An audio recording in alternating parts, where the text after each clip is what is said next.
Well, good evening and many thanks for joining us here on News Tonight. My name is Musa Salah. We have a lot lined up for you, but first, the top stories making headlines tonight.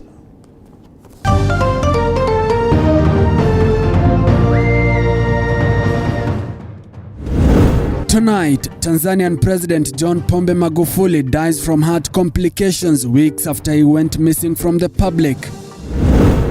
Leaders from across the world mourn fallen Tanzanian president who had hit international headlines for not acknowledging the existence of COVID-19 in his country. Vote counting underway in Machakos as 9 candidates in the by-election hope to register victory to become 3rd senator of Machakos County. And leaders of healthcare unions among people exuding skepticism over the AstraZeneca vaccine that they say has been administered to at least 15,000 health workers.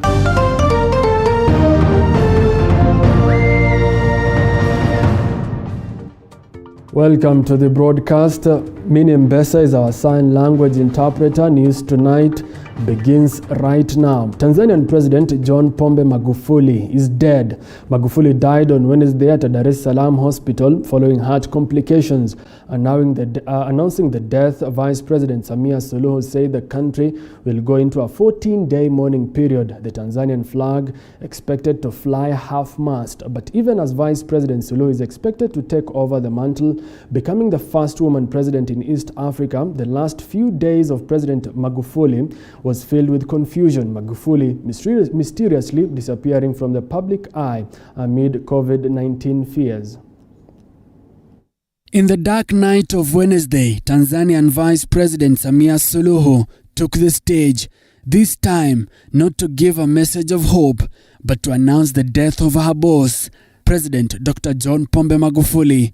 Majira ya saa 12 jioni, tumempoteza kiongozi wetu shupavu, Rais wa Jamhuri ya Muungano wa Tanzania, Mheshimiwa Dr. John Pombe Joseph Magufuli.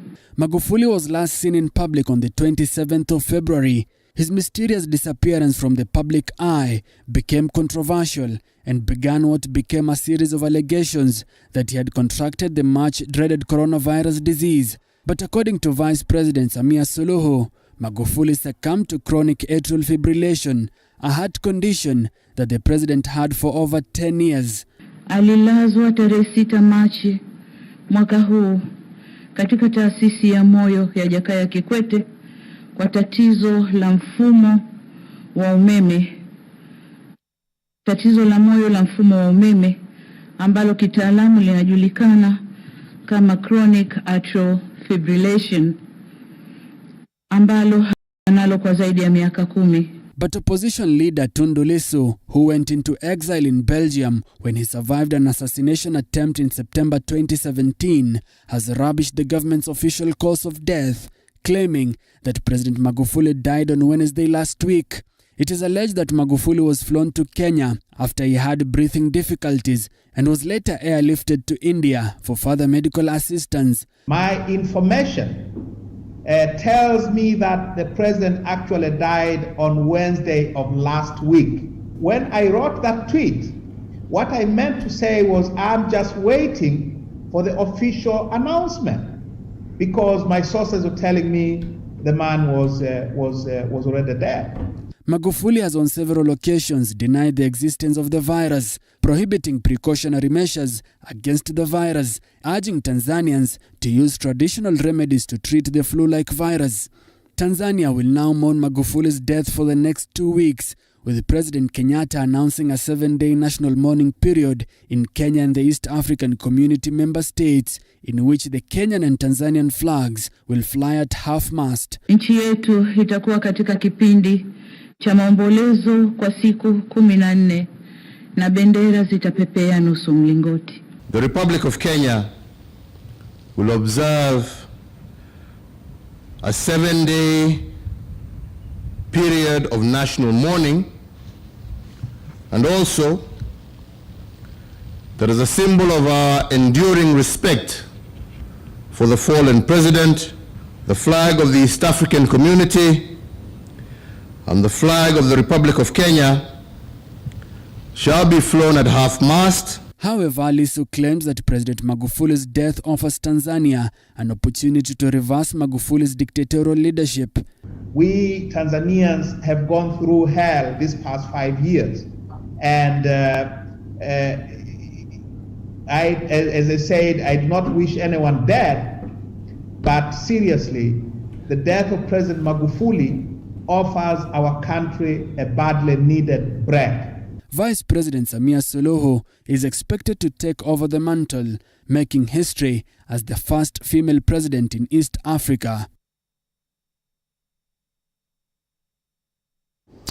Now, the late John Pombe Magufuli will be remembered for his firm stand against social ills such as corruption and how he saved the taxpayers' money by cutting off frequent international trips by government officials. Magufuli also made a mark in developments he spearheaded in Tanzania during his tenure as president. However, at some point, there was a friction brought about by his style of leadership in neighboring countries.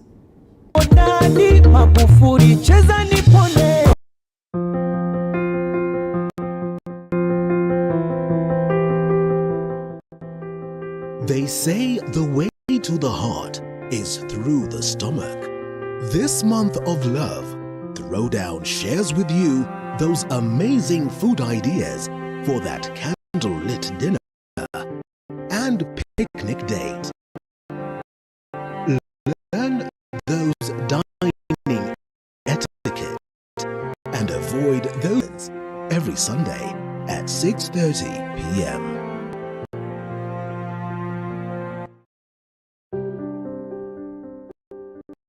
What's the perfect way to kickstart morning?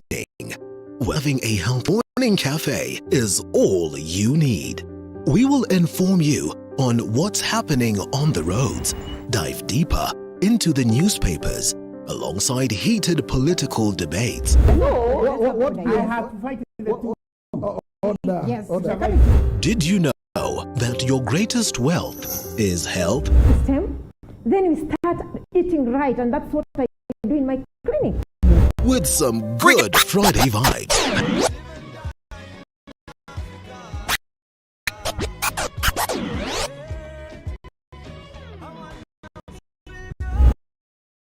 The Morning Cafe with Linda Alela, Monday to Friday from 6 a.m. to 9 a.m. only on TV 47. On the grind, we bring you different entrepreneurs who give the story of their business. And musician forever. That is excitement has always excited me. Because when you show love to your business, it will show love to you. The most rewarding bit of being a photographer is seeing a bride able to see her images of her wedding and evoke emotion in her and just relive the moment once again. Get to hear these stories and so much more every Monday at 7:30 p.m. On Coffee with Movie, we bring you great testimonies from amazing personalities. Mwanzo wa kwanza alikaa ndani ilikuwa intense. Kwa alikuwa alikuwa atafuta place atawaka akifanya thesis zake. Stories that will inspire and encourage you. hiyo kitu ilisha wasoni clap. That report. Now, when the whole world was racing against time to close their borders, impose curfews and lockdowns, Tanzania's President John Magufuli downplayed the pandemic, refused to close Tanzania's borders, and asked Tanzanians not to wear masks or adhere to any containment measures as issued by the World Health Organization. He declared Tanzania COVID-19 free and asked Tanzanians to continue praying, insisting prayers would send away the virus. Here is Mwangi Maina's account on how President John Pombe Magufuli downplayed the COVID-19 pandemic in Tanzania.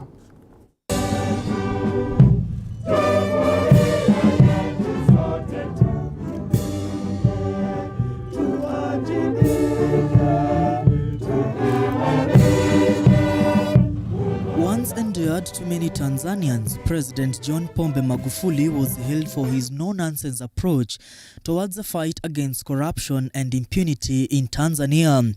His hard stance on wastage of public resources and demanding nothing short of excellence and accountability from officials in his government. Magufuli was everybody's darling.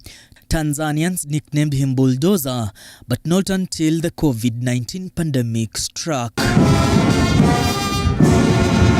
President Magufuli literally bulldozed the COVID-19 pandemic and led Tanzanians in defying any containment measures as issued by the World Health Organization.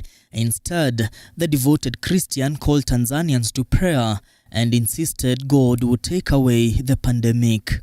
Endelea kutulinda na kutupitisha pia salama katika kagonjwa haka kadogo ka corona, kwa sababu kwa Mungu haka ni kadogo sana na tutakashinda katika jina la Yesu. Kuna mahali popote taifa lililomtegemea Mungu likashindwa. Na mimi nataka kuhakikishia kwa dhamira yangu na mawazo yangu yanavyonituma, Mungu amejibu maombi yetu. Tanguliza Mungu wakati wa corona, tukafunga siku 3 na baadaye tukamshukuru siku 3. Leo hakuna mwenye corona hapa leo. Tuna banana tu vizuri, hata kitandani bananeni tu vizuri, hakuna cha corona. Magufuli refused to impose a lockdown or a curfew and encouraged Tanzanians to continue working hard for the prosperity of their nation. Mtu anazungumza funga Dar es Salaam, funga Tanga, funga. Sifungi. Nilishasema. Ni lazima wa Tanzania tuishi, tuchape kazi na tuendelee kuchukua precaution. Serikali ya Tanzania chini ya uongozi wa Magufuli hakuna lockdown au mwijukuu wa lockdown. Tutaendelea kutamba barabarani. Magufuli asked his health and foreign affairs ministers not to subject foreigners to quarantine if they had normal body temperatures. Magufuli allowed planes to land in Tanzania as he believed tourists were not afraid of visiting a COVID-19-free Tanzania. He was excited to see China's foreign minister Wang Yi not donning a mask when he visited Tanzania, shook his hands and proceeded for lunch with him. Wanakuja kwa sababu wanaujua ukweli. Wanakuja kwa sababu Tanzania ni pazuri. Na mimi nimeshatoa maagizo kwa waziri wa maliasili pamoja na waziri wa uchukuzi waruhusu hizo ndege ziingie na wala hawatawawekea karantini. Akishafika hapa, akishapimwa na temperature akakuta temperature iko kawaida, hana dalili za corona, aenda akaangalia wanyama huko akacoronize huko akaenda. Ninampongeza sana mheshimiwa Wang Yi. Anajua Tanzania hatuna corona, ndio maana hakuvaa hata yale mabarakoa. Asante sana mheshimiwa Wang Yi. So big was his skepticism that he and other government officials secretly took samples of non-living things for COVID-19 testing at the National Referral Laboratory. So puzzling were the results that some samples, including engine oil, tested positive for COVID-19. Tulipopeleka sample ya papai, tukaipa jina Elizabeth Anne, miaka 26, female. Papai lile lilikuwa positive kwamba lina corona. He issued a decree for anyone distributing masks to be arrested and cautioned Tanzanians against putting on masks, claiming some could have been infected with COVID-19. He, however, started changing tune when the center could not hold anymore, and the situation in Tanzania was getting out of hand. Magufuli announced he had not barred anyone from putting on masks. Nishatoa wito kwa Wizara ya Afya na viongozi wangu mikoani na wilayani. Ukimwona mtu anagawa barakoa kwa wananchi, ashikwe akaulize zimekuwa verified wapi. Sijasema msivae barakoa wala msinikoti vibaya. Lakini kuna barakoa zingine sio nzuri.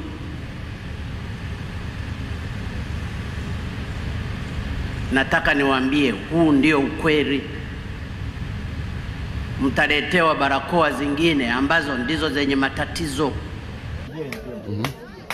Magufuli continued to use unorthodox methods to fight the pandemic to the extent of advocating for herbal steam and cautioned Tanzanians against vaccination, claiming Tanzanians who had sneaked out of their country to get vaccinated brought with them a new variant of the virus.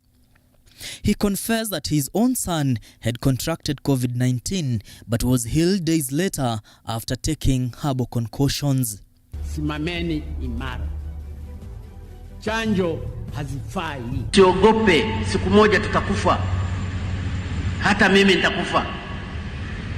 Kutokana na alichokipanga Mungu, naweza nikafa kwa corona, naweza nikafa kwa nini? Na ndio maana mnaniona hata mimi sijavaa barakoa. Sio kwamba siogopi kufa. He continued with his call for prayer and at one time announced Tanzania was COVID-19 free. May his soul rest in eternal peace.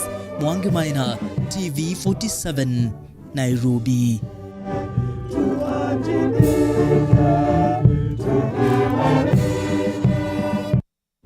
Well, indeed, may his soul rest in peace, Mwangi Maina. Now, Magufuli's COVID-19 defiance takes us to a short commercial break, but we'll be back with more. Remember, you can follow this live broadcast on www.tv47.co.ke.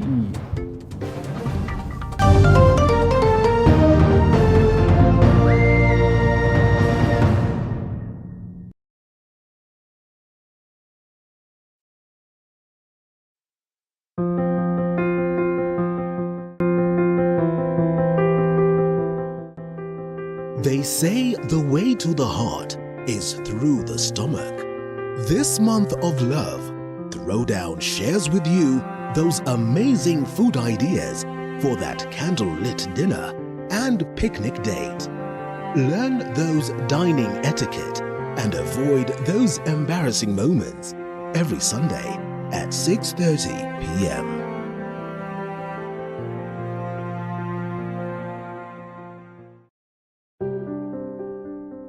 What's the perfect way to kickstart your day in the morning? Well, apart from having a healthy breakfast, the morning cafe is all you need. We will inform you on what's happening on the roads, dive deeper into the newspapers, alongside heated political debates. What I have to fight the two. Order. Yes. Order. Did you know that your greatest wealth is health? System. Then we start eating right, and that's what I do in my clinic. With some good Friday vibes.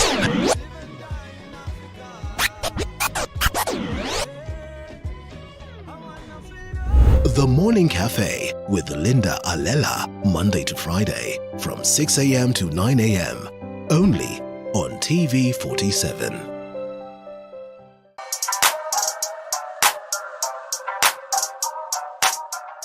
On the grind, we bring you different entrepreneurs who give the story of their businesses with love and passion. I'm a musician forever.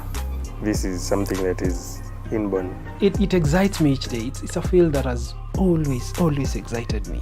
Because when you show love to your business, it will show love to you. The most rewarding bit of being a photographer is seeing a bride able to see her images of her wedding and evoke emotion in her and just relive the moment once again. Get to hear these stories and so much more every Monday at 7:30 p.m. On Coffee with Movie, we bring you great testimonies from amazing personalities. Mwanzo wa kwanza alikaa ndani ilikuwa intense. Cause alikuwa, alikuwa atafuta place atawaka akifanya thesis zake. Stories that will inspire and encourage you. Hiyo kitu ilisha waswa ni clap. Sheila told us this is what we've been looking for. And some that will even make you laugh out loud. You have chapa kawa ya kutuliza temperature kabla hiyo story. Na wewe kuleta mandazi bro. Mbona ingeandikwa coffee and mandazi ni aya. Make sure you catch the episode on TV 47, the home of untold stories.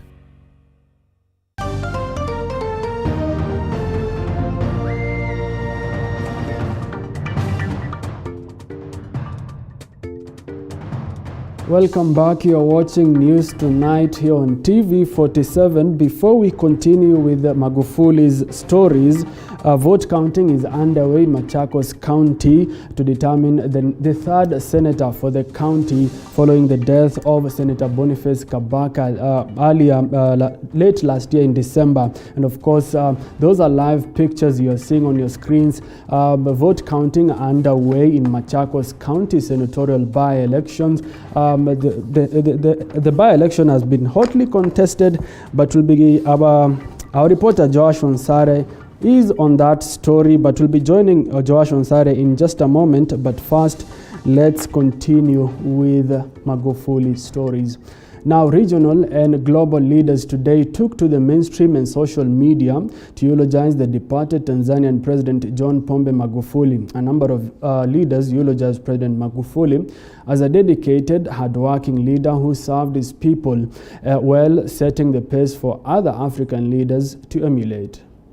America's ambassador to Tanzania, Donald J. Wright, says that the U.S. stands with Tanzanians during these difficult times. UK Prime Minister Boris Johnson says his thoughts are with the family of Magufuli and the people of Tanzania. From Africa, Ethiopia Prime Minister Abiy Ahmed Ali wrote on Twitter, and I quote, "My sincere condolences to the people and government of Tanzania on the passing of President John Pombe Magufuli. May he rest in peace." End of quote.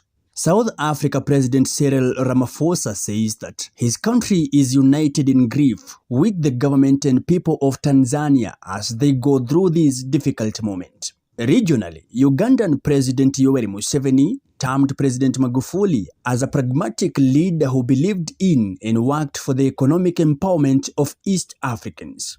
Rwanda's Paul Kagame says that Magufuli's contribution to his country and the region will not be forgotten, sending his condolences to his family and the people of Tanzania. Somalia's Mohamed Farmajo says on his behalf and that of the Somalian people, they convey condolences to the people of Tanzania for the loss of their president, saying they are with them at these sorrowful times. Back home, President Kenyatta, in his national address to the nation, where he announced 7 days of mourning Magufuli, said he has lost a friend, a colleague and a visionary ally whom he worked with closely, particularly on their commitment to forge lasting bonds between Kenya and Tanzania.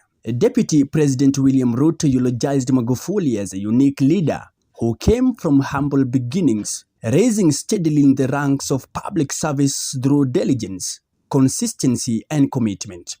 Retired President Mwai Kibaki says, and I quote, "To his family, friends, Tanzania as a whole and East Africa at large, I convey my message of condolence and pray for the Almighty God's comfort as we all come to terms with this irremediable bereavement." End of quote. ODM leader Raila Odinga says it is with deep sadness that he learned of the passing of his friend, President John Magufuli. Odinga adds that he and Magufuli's family have been close friends for a long time in difficult and painful moments. Wiper Party leader Kalonzo Musyoka says President John Magufuli was an icon to the people of Tanzania and the region at large. He believed in hard work. ANC boss Musalia Mudavadi eulogized Magufuli, saying that may the country's constitution guide them through a smooth transition as they celebrate his legacy, anchored on the war against corruption and strengthening of the economy. He wanted efficiency in the public service. He wanted a public service that works for the people of Tanzania, and he was very pragmatic. He was somebody who would come out of his office and go out to the field to make sure that he's following up on issues that touch on the ordinary Tanzanian. Others who eulogized him include Embu Governor and COG Chair Martin Wambura, Governor Ali Hassan Joho of Mombasa, and Kisumu's Professor Anyang' Nyong'o, among other leaders across the country. For TV 47, I'm Mike Kagwongo. Well, thank you, Mike. Tanzanians continue to eulogize John Pombe Magufuli, who served as the head of state for 6 years, many terming him as a patriot and a leader who was dedicated to his people. Even Kenyans at the Tanzanian border have also eulogized the fallen president.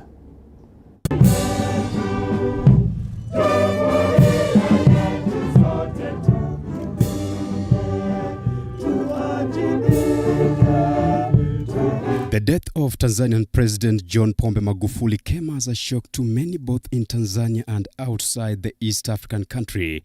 Along the Kenya-Tanzania border, Kenyans eulogized him as a selfless leader who believed in development.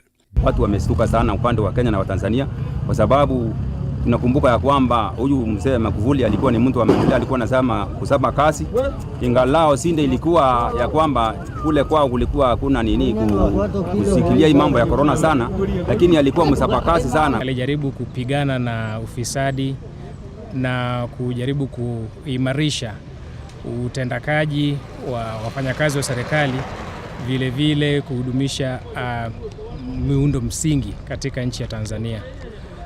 Kwa hiyo ilikuwa masikitiko yangu haswa nilipopata habari kwamba ameaga dunia. Sijaona president mwenye amefanya kazi kama Magufuli, kwa sababu nasikia ni yeye president wa kwanza hajai safiri nje kwenda kutalii venye hawa president wengine wao wanatalii nchi zingine.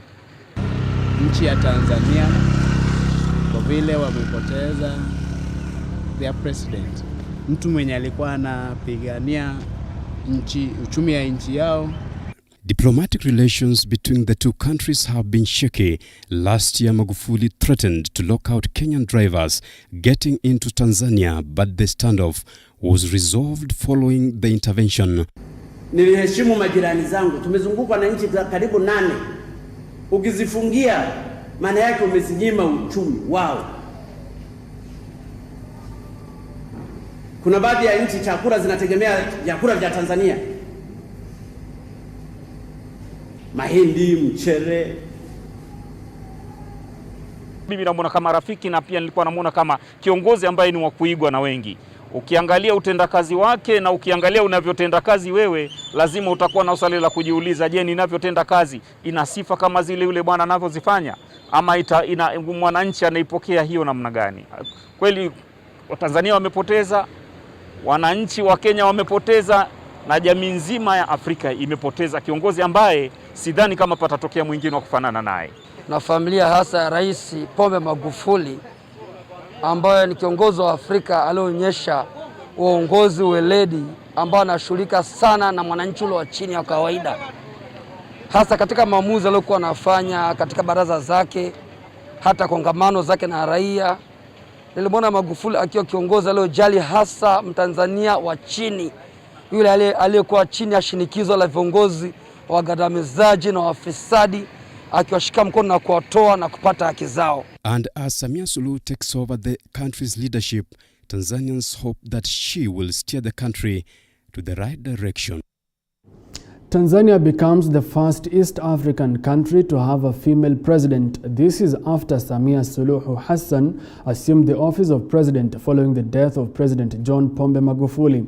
Mama Samia has been Magufuli's vice president since 2015. She now assumes office of the presidency for the remainder of Magufuli's second term that started last year. Grace Josephine has that story.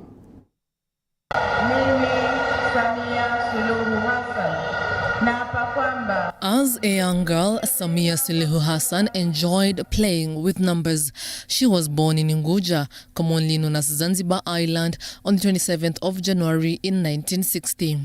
Young Suluhu's early childhood and education began in the Tanzanian archipelago of Zanzibar, where she studied statistics at the Institute of Financial Administration before serving as a clerk at the Ministry of Planning and Development.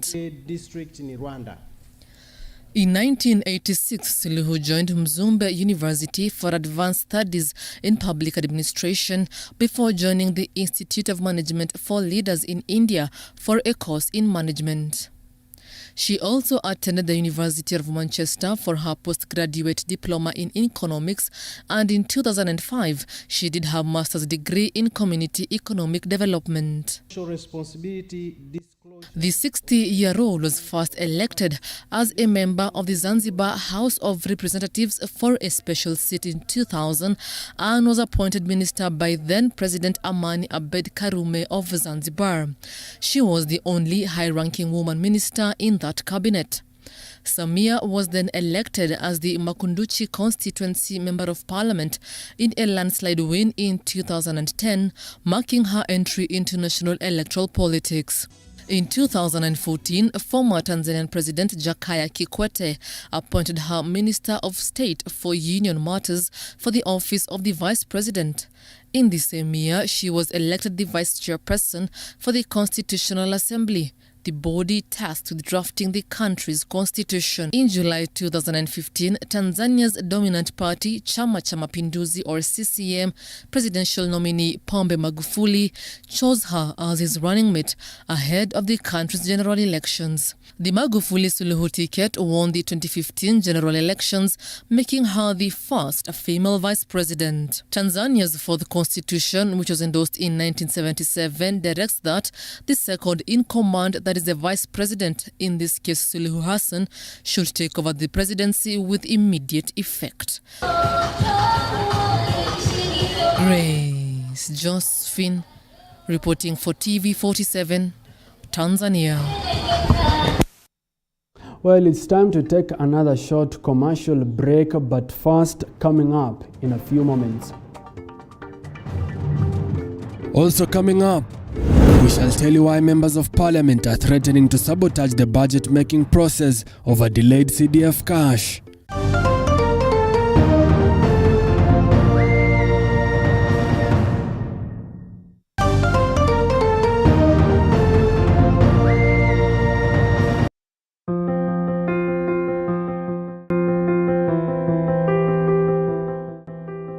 They say the way to the heart is through the stomach. This month of love, Throwdown shares with you those amazing food ideas for that candlelit dinner and picnic date. Learn those dining etiquette and avoid those embarrassing moments every Sunday at 6:30 p.m.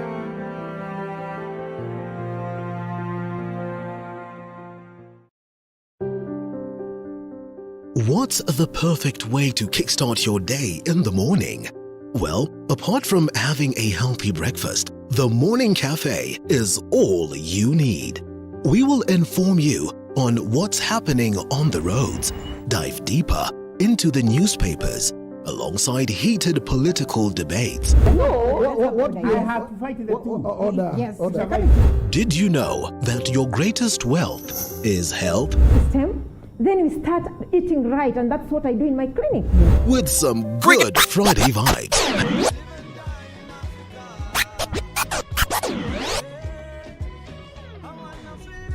The Morning Cafe with Linda Alela, Monday to Friday, from 6 a.m. to 9 a.m. Only on TV47.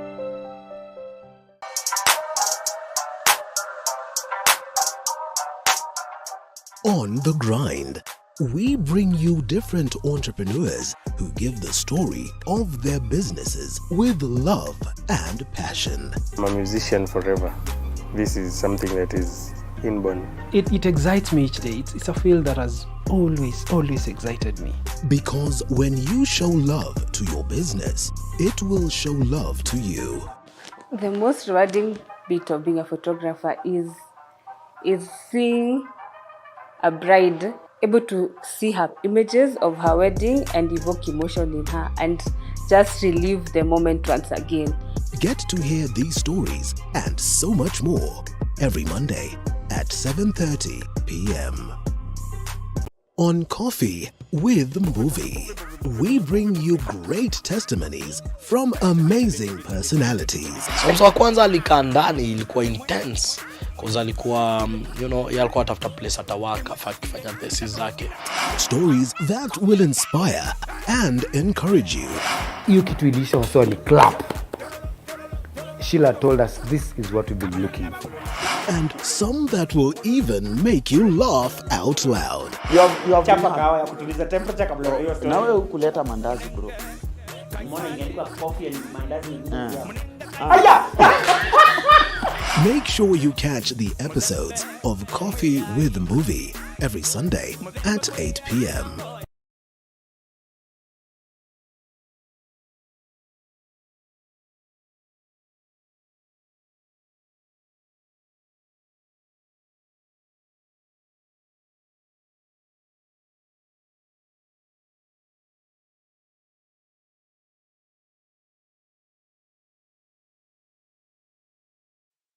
They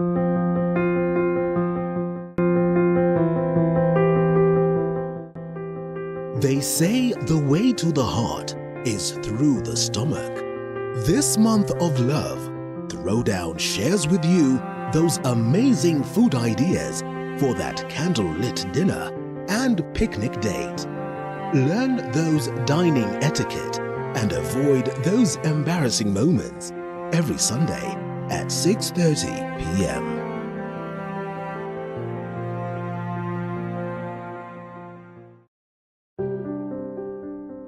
What's the perfect way to kickstart your day in the morning? Well, apart from having a healthy breakfast, the morning cafe is all you need. We will inform you on what's happening on the roads, dive deeper into the newspapers, alongside stories.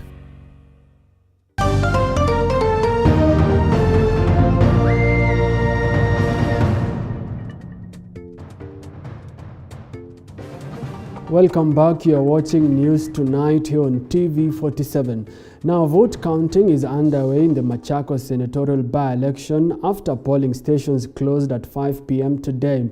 The high-stake by-election has heaved pressure on Wiper Party to assert its authority in the county. Our reporter Joash Onsare is in Machakos and now joins me live with the latest. Good evening, Joash. What do you have for us now that the vote counting is ongoing? What is the situation like on the ground?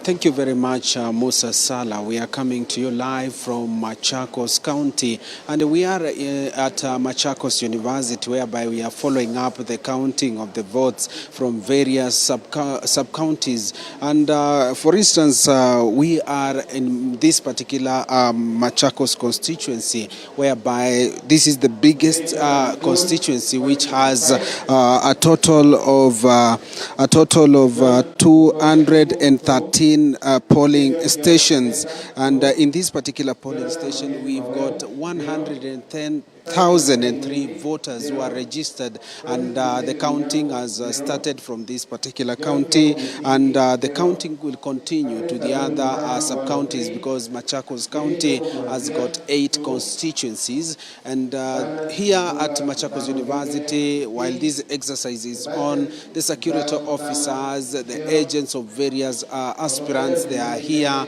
witnessing the counting of the votes, which are from various polling stations. My camera person, Eve, can show you. We have the counting that is on from the screen that is projected here to give us up to speed on what is happening from various polling stations, and you can be able to see it from your screen.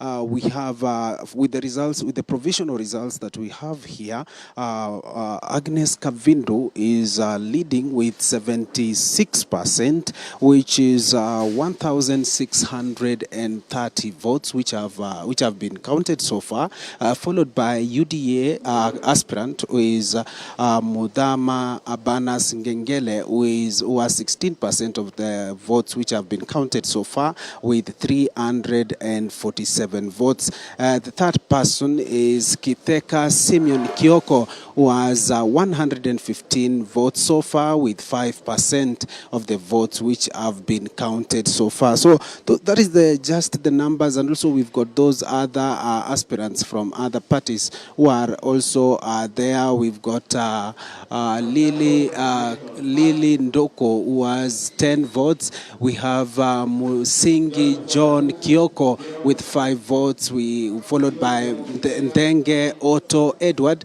with 4 votes, and then we have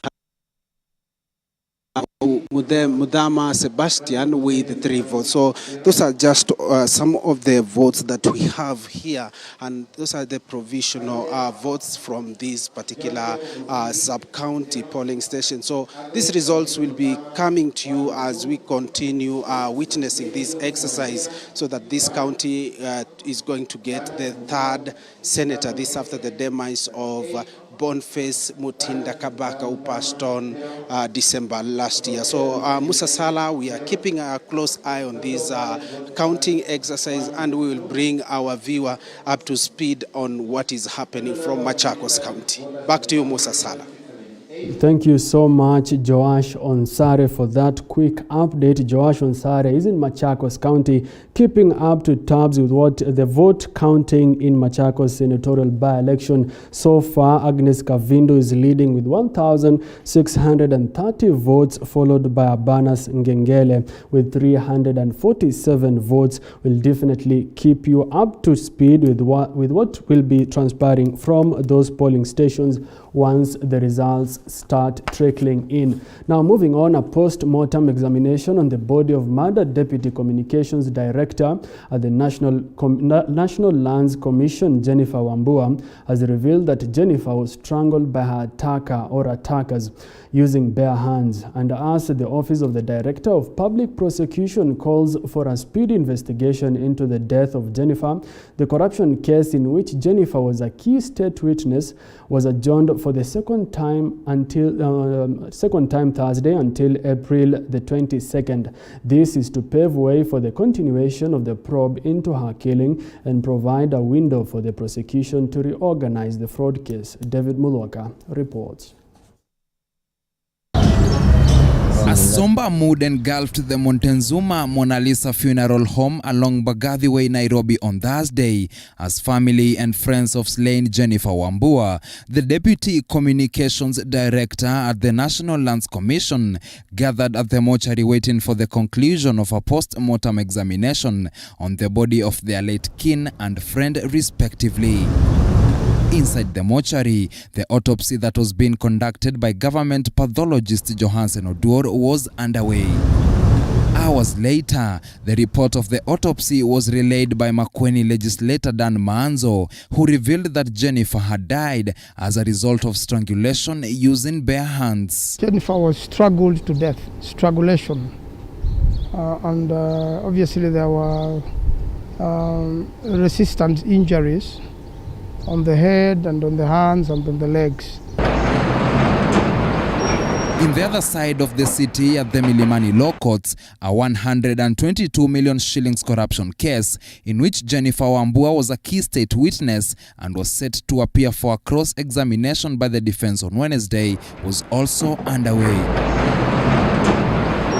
But it will be adjourned for a second time in 2 days until April 22nd, with Magistrate Francis Andai noting that the adjournment will not only pave the way for a speedy probe into Jennifer's murder, but also provide room for the prosecution to reconstruct its case. No doubt her death deals a blow to the proceedings of the case because first, there are investigations to be conducted, and secondly, the prosecution has to reorganize its case.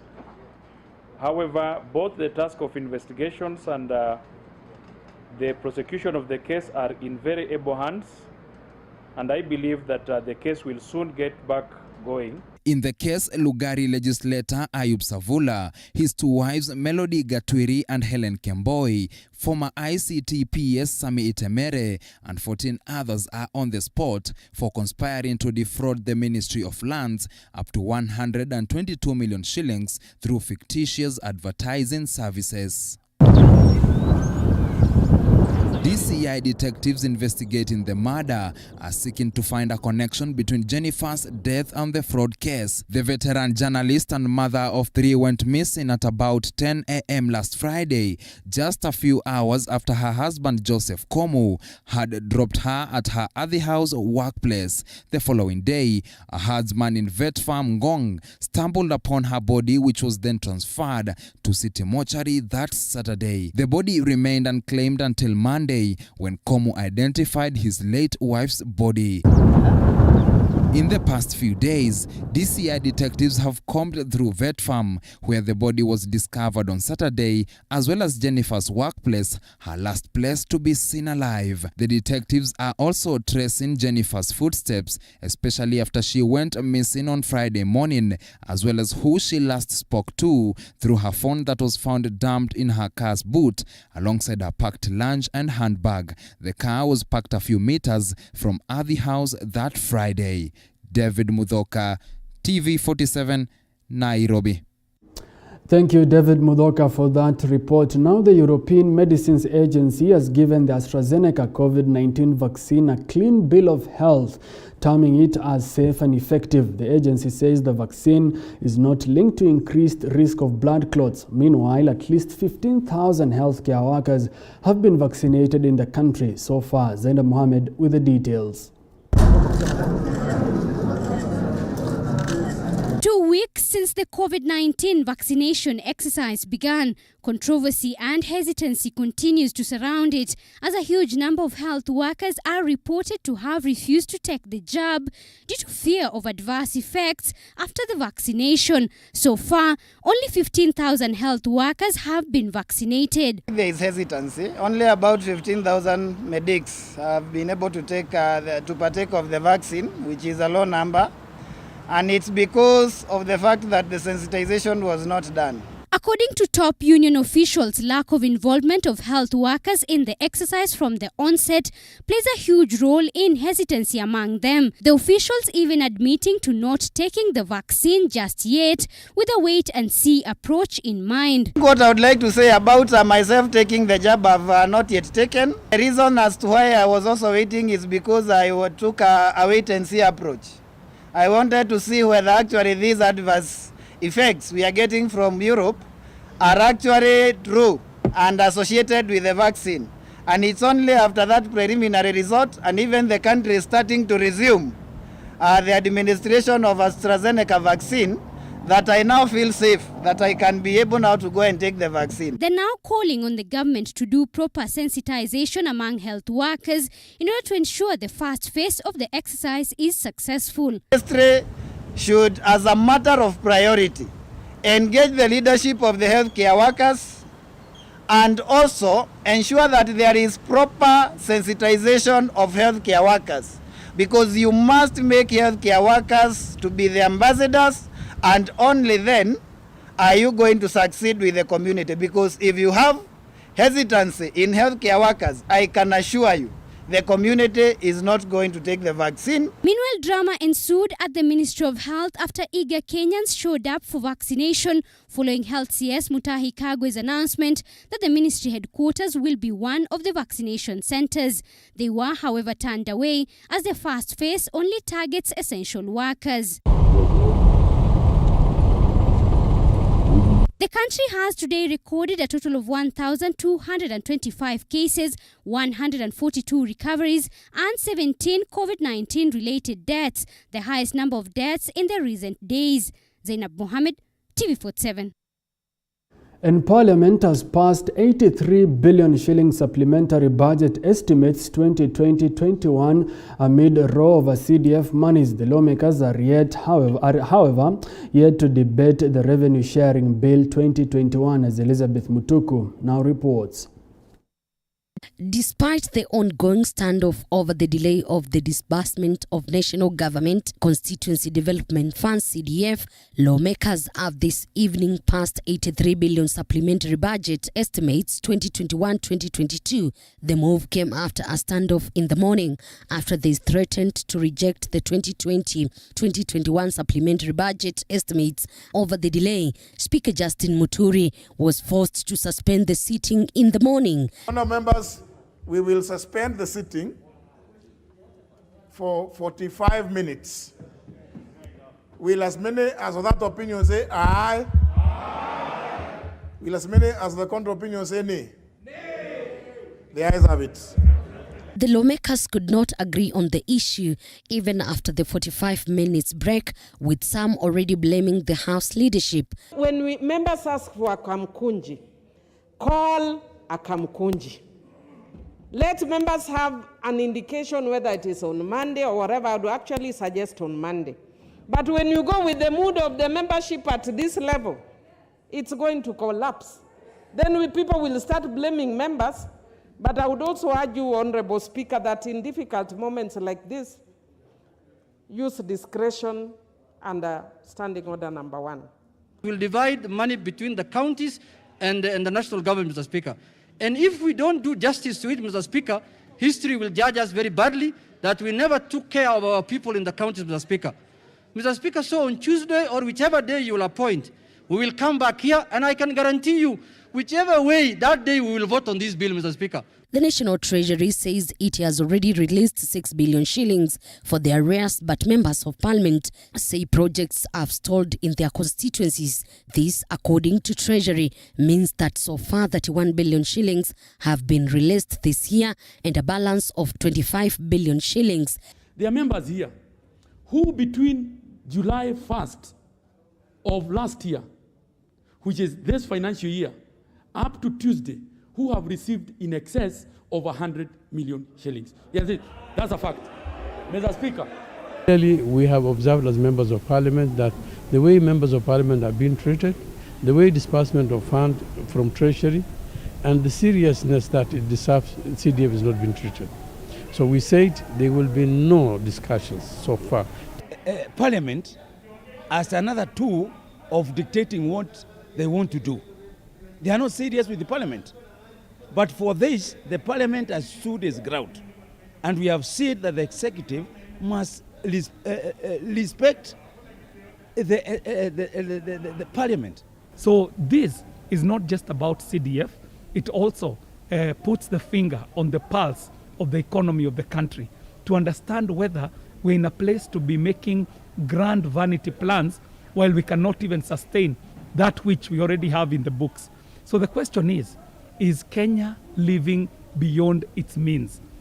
As we keep on adjourning, Honorable Speaker, I think members need to also know there is some consequences for delays in the passing of the Division of Revenue Bill. The parliament having taken a position of not passing any bill before the disbursement of CDF funds, now it's just a matter of wait and see between Treasury and the House who will blink first. Elizabeth Mutuku, TV47 Parliament Buildings, Nairobi. Thank you, Elizabeth Mutuku, for that report. It's now time to take a look at what is happening in the world of sports. And our sportsman Dennis Otieno is on standby on the